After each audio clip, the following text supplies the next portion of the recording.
Assalomu alaykum hammaga. Bugun Pinduoduo programmasidan zakaz qilingan tovarni qanaqa qilib admin qilishni o'rganamiz. Misol uchun bugun tovar zakaz qildingiz. Sizga 2 kun ichida kerak. Sotuvchi hali yo'lga chiqazmadi. Orada 1 kun o'tdi, sizga yoqmay qoldi. Tovar boshqa yaxshisi chiqib qoldi. Lekin boyagi tovar hali yo'lda mashinada turibdi. Endi buni qanaqa qaytaramiz desa, o'sha olingan tovarga kiramiz. Mana misol uchun shimlar olingan. Birinchi shim. Bu yerda mana qizil turibdi, tasdiqlang tovar olinganligini degan yonida. Undan oldin yana ikkita turbicha narsa bor. Shuni bittasiga kiramiz men bunga. Ikkita bo'lim chiqadi. Bunda bittasini tanlang. Birinchisi aytayapti-ki, menga pulni qaytaring deyapti. Tovar qaytarish shart emas deyapti. Ikkinchisida tovarsiz olgansiz, endi tovar qaytarib pul izlamoqchisiz. Bizga birinchisi kerak bo'ladi, chunki tovar hali yo'lda kelmagan. Uni bosasiz, keyin mana bunaqa qator narsa chiqadi. Birinchisini tanlaysiz.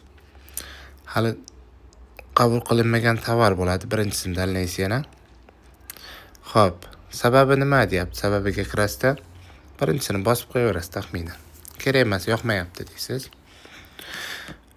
Endi men bu yerga sababini yozing aniqroq qilib, deyapti, tushunarli bo'lish uchun dedi. Bu yerga prosta ruscha yozsangiz ham bo'ladi, o'zbekcha yozsangiz ham bo'ladi, xitoycha, inglizcha farqi yo'q. Inglizcha bo'lsa no need deb qo'yamiz. Bo'ldi.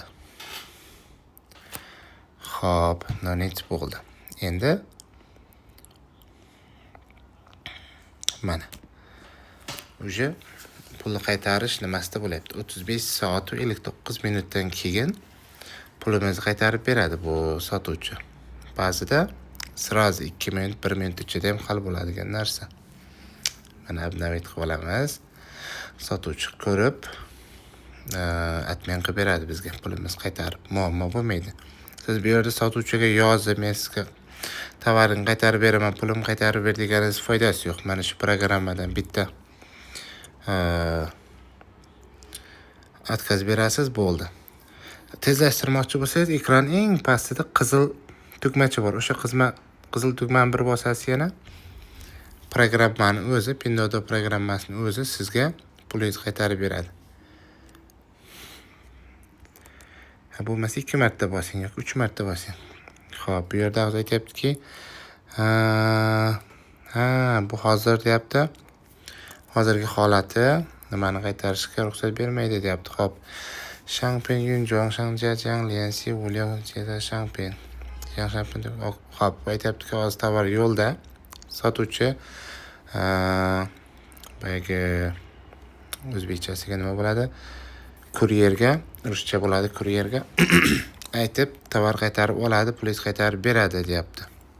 Shunda sizni pulingiz qaysi programmada ishlatgan bo'lsangiz, Alibabada ishlatgan bo'lsangiz yoki Jifupao, Alipaydan ishlatgan bo'lsangiz, WeChat orqali ishlatgan bo'lsangiz yoki Visa karta orqali ishlatgan bo'lsangiz, qayerdan ishlatgan bo'lsangiz, pulingiz avtomatik tarzda hisobingizga tushadi.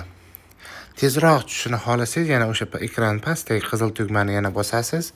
Programmani o'zi sizga ishingizni hal qilib beradi. Bo'ldi.